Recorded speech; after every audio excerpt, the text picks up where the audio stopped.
So you want to head to the Otavalo market in Ecuador. Hey, you're joining Laura Foster with Souls Healing Humanity. And I want to do a disclaimer to this first of all.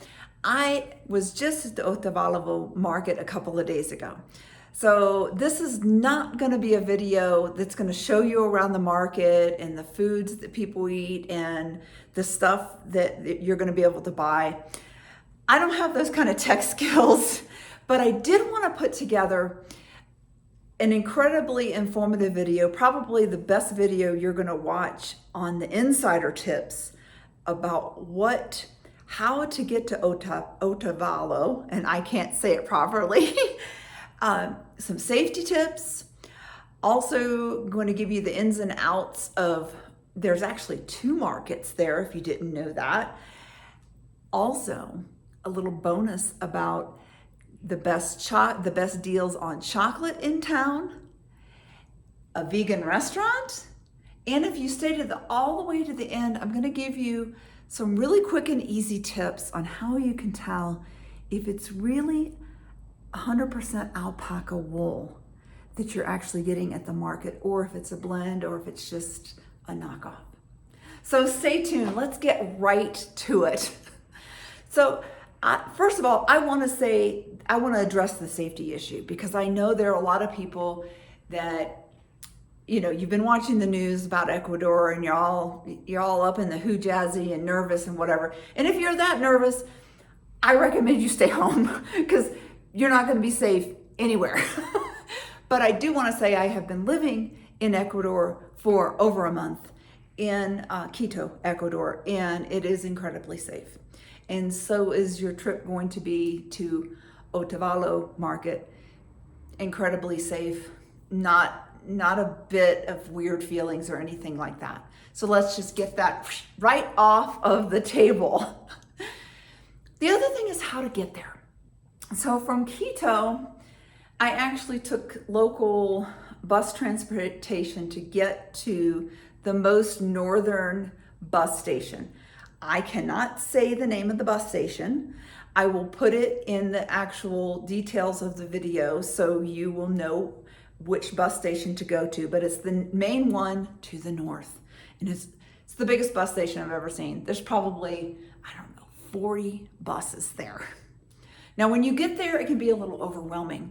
So you do want to find the ticket office, but when you go to the ticket office, there are a lot of vendors shouting from inside their little kiosk, shouting to you that they have the best deals on the tickets. Here's the user tip. Take out your phone and pull up Google Maps. Google Maps will tell you the different bus companies and the one that kind of takes off next, like within 15 minutes or 20 minutes or an hour. Then that was the best way I made my decision, instead of being totally overwhelmed by people yelling from their kiosk. It is approximately $3.25 for the bus from Quito to Otavalo, and it's about an hour and a half on the bus. Once you get your ticket, it also can be a little bit confusing because there's all the kiosks and you think, oh, there's so many buses, you think, where is the bus? Where do you actually catch the bus? When you purchase your ticket, they're gonna tell you a number. Mine happened to be number 6, numero 6. So I had to go out of the ticket area, then you enter into, kind of go around the corner, and enter into kind of where somebody scans your ticket. It's not really security. And then you look at the numbers they're posted on the pole, and then you find your number, and they have benches right there, and it's pretty easy from there. There are also restrooms there, and if you haven't been to Ecuador, basically it's anywhere from 10 to 20 cents to use the restroom and get some toilet paper from somebody that's sitting there and cleaning and handing out toilet paper. Just so you know, have some change, because there are not restrooms on the buses, at least the ones that I've been on. So here's another big bus tip for you. This is a big one. The buses I rode on, have video screens, and for some reason they think they really need to entertain you. Now, I am not into modern movies or any kind of violence or anything like that. So I highly recommend, unless you want your ears to be assaulted the whole time you're riding on the bus, pack yourself some earplugs. Even the next time I'm taking earplugs and my noise canceling headphones, because it was really loud and it was distracting from the beautiful scenery outside. But hey, if you like modern movies and you like stuff that's loud and blah, don't worry about it. Don't pack any earplugs. All right, so you've been on the bus for a while and you roll into Otavalo, and the very first station, I made this mistake because the attendant on the bus, obviously I'm a gringa.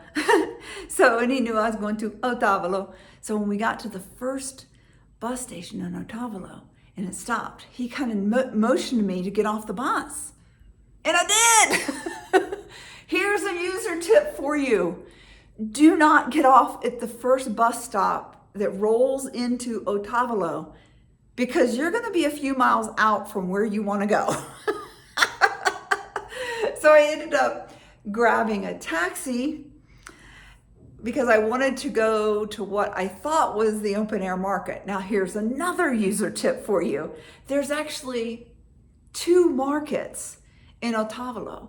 One is the Mercado Municipal, which is kind of the local markets. There's lots of fresh fruits and vegetables. There's also a lot of clothing and shoes, but it's more of the stuff that's being brought in, from China, and the same stuff that you find on Temu. And, it wasn't what I was looking for. I enjoyed the experience. I walked around the whole Mercado, but I was like, oh shit, man, I'm in the wrong place. So I want you to know that as well. So even if you get in a taxi and you ask to go to the market, that's where they took me. So to avoid that, if you don't want to do the quote unquote municipal local market, you really want to go to the Plaza de Ponchos, and I'll put that in the description as well. That's where you really want to go. That's that open air market that you're looking for, that you've come to, browse and shop. So I finally did make my way there, and it is incredible. The busiest days are on Wednesday and Saturday, where the market just explodes into the city. I wasn't much into that, so I decided to go on a Thursday. So, whatever matches what you want, I'm just giving you that information. I know I loved being there on a Thursday because I rolled through all the different stalls in the market, and my partner and I, David, we may have seen maybe 4 or 5 other turistas there. It was really very, very, very pleasant. So use that knowledge based on what you want to do and how busy you want it to be. Also around the market itself is kind of like a square, especially on Wednesday. It doesn't really spill out into the streets. And so here's your first bonus tip. I am a self-proclaimed motherfucking chocoholic, okay? Yeah, and I have been really enjoying the Ecuadorian chocolate. But I have to say, in Quito, there's some really nice chocolate shops, but they're like $10 for a bar of chocolate, or you can get some of them in the grocery store for like $3.50 a bar, which, I'm not opposed to paying that. But in Otavalo, right on the exterior of the square where the market is, there is a supermarket, and I'll put the name in the description, but it's called Mia Supermercado. And I'm telling you, it had the best fucking deal on Ecuadorian chocolate, award-winning Ecuadorian chocolate. Again, I know this is backwards, but I'll put the link. This is the fucking bomb right here. Yeah. And we're talking $2 a bar. Yeah, so anyway, in case I have any fellow chocoholics out there, let me know. So the other thing is, after we got a little bit of chocolate, my partner and I are both vegan, and I do have to say it can be a little bit difficult in Ecuador. It is very, very heavy meat and dairy in this country. No judgment, just, so you're aware. But we did find a fantastic vegan restaurant. It was called Bongo Wings, by the way. But they served up a fantastic salad. We got French fries, fresh lemonade, and some vegetable enchiladas. All of that for 16 bucks. And beautiful rooftop view of the market. It was really, really lovely. Bongo Wings, highly recommend it. But if you've stayed all the way to the end of the video, here are your tips. If you're really wondering if you're buying 100% alpaca, or if it's basically a blend or just a knockoff, first of all, use your common sense. If it looks like it came from Walmart, and I'm not down to Walmart because a lot of the clothing I wear does come from Walmart, okay? I'm not some fashionista fucker. But if it looks like it came from Walmart and it's warm and fuzzy and fleecy and, okay, that's not alpaca. That's tip number one. But here are some really great tips for you to think about. When you touch alpaca, it actually feels cooler to the touch. The other thing, it is soft. So I did find an alpaca piece, and the best place for you to feel that soft is on the inside of your arm or your face. But I mean, if you're buying it, the vendors might think you're a little bit weird rubbing it on your face. But on your arm for sure. It should not really be itchy either. It's also, and unfortunately, I don't think the sheen is going to come through much on this, but real alpaca it has a sheen. It is shiny. It's also heavier. It's not a real light synthetic. So when you pick it up, it actually does have some weight to it. Like I said, I just visited a few days ago. So this is in 2024. They're going to start you out at the market, $30. This happens to be like a shawl. I'm not going to tell you what to pay. I'm also not a person that I will wheel and deal and haggle, but I also know these people are making their living by this. So that particular piece, I negotiated down, I think it was like $18, which I felt like was a very fair deal. And I also bought a couple of pieces that were an alpaca blend. So, $12, $15 for that. But yeah, you know what? People are making their living from it.